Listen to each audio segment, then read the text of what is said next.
Mike, I talked with him yesterday, and he desperately wanted to be here. He's got some health issues that prevented him from coming. But, the great thing about Mike Hartenstine was that era of Chicago Bear football was truly special in so many ways.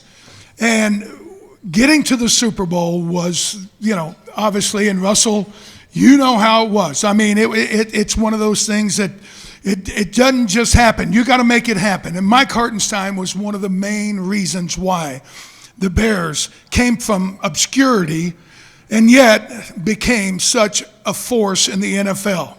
And the one thing about it was, everybody asks, what was it like to be a part of the '85 Super Bowl team?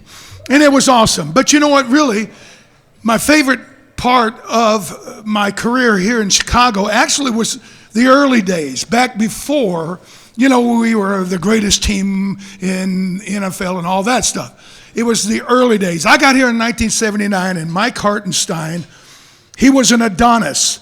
And now, we all had to lift weights. We all had to run. We all had to train, right? Well, Mike Hartenstine and Jumbo, did he not look like Hulk Hogan? I mean, I remember one day when I was a rookie, I saw him coming out of the shower. And I mean, he looked like an Adonis. Thousands of hours of weightlifting had honed his body into like a weapon. And I'm telling you, I was thinking to myself, I need to get a robe.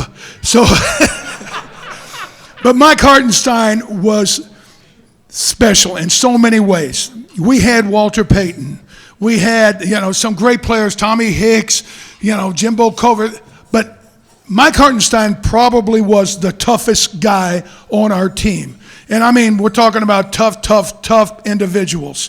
Doug Buffone and Jim Osborne and Walter Payton, all these guys. But Mike was so tough.